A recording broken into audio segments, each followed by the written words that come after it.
মানুষকে বলছে সিআরপিএফ এসেছে, চিন্তা নেই, ভোট এবার আমরা বিজেপি সিপিএম আইএসএফ যাকে খুশি দিয়ে দেবো, এবং তৃণমূলের কংগ্রেসের যারা আছে তাদেরকে আমরা দেখে নেব। আমাদের দেখতে হবে না বন্ধু, তাদের উদ্দেশ্যে বলছি 4 তারিখ অব্দি সিআরপিএফ থাকবে, 4 তারিখের পরে আমরাই থাকবো, আমাদের পশ্চিমবাংলার সিআরপিএফ থাকবে, পুলিশ থাকবে, আমরা মাঠে ময়দানে থাকবো।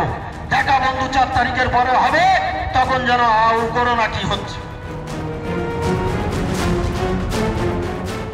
বসিরহাটের তৃণমূল প্রার্থী হাজী নুরুল ইসলামের সমর্থনে বক্তব্য রাখতে গিয়ে বিস্ফোরক মন্তব্য শাসক নেতার গলায়।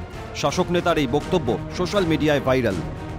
মানুষকে বলছে সিআরপিএফ এসেছে, চিন্তা নেই, ভোট এবার আমরা বিজেপি সিপিএম আইএসএফ যাকে খুশি দিয়ে দেবো, এবং তৃণমূলের কংগ্রেসের যারা আছে তাদেরকে আমরা দেখে নেব।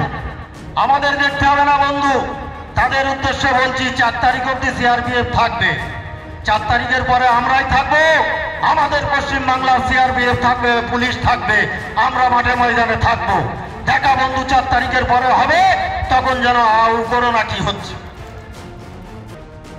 শাসক নেতার এই বক্তব্যে প্রশ্ন উঠছে, তাহলে বাংলায় কি ফের ভোট পরবর্তী হিংসা, আবারও খুন, জখম, বাড়ি ভাঙচুর, বিরোধী সমর্থকদের এলাকা ছাড়া হতে হবে? বাংলায় কি স্বৈরতন্ত্র চলছে?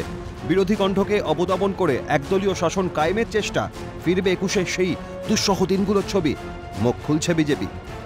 ঢাকের হালি যে দলে আছে সেই দলের সংস্কৃতি এটাই, এটা করবে এবং বলবে, এই যে এটা হুমকিমূলক কথাবার্তা, এটা ওদের সংস্কৃতি।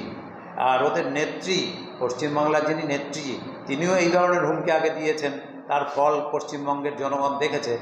আমরাও এই যে বলছে, নিশ্চয়ই ভেতর থেকে ওদের ইনস্ট্রাকশন ওদের নেত্রী দিয়ে দিয়েছে, সেই অনুযায়ী এই কথা বলছে, আমরাও এটা যেখানে জানানোর সেখানে জানাবো। 1 জুন ভোট বসিরহাটে, তার আগে ক্রমশ উত্তপ্ত হচ্ছে রাজনীতি। এর মধ্যেই শাসক নেতার হুমকি, শাসকের সন্ত্রাস হামলার প্রমাদ গুনেই কি ভীত সন্ত্রস্ত হয়ে থাকতে হবে মানুষকে?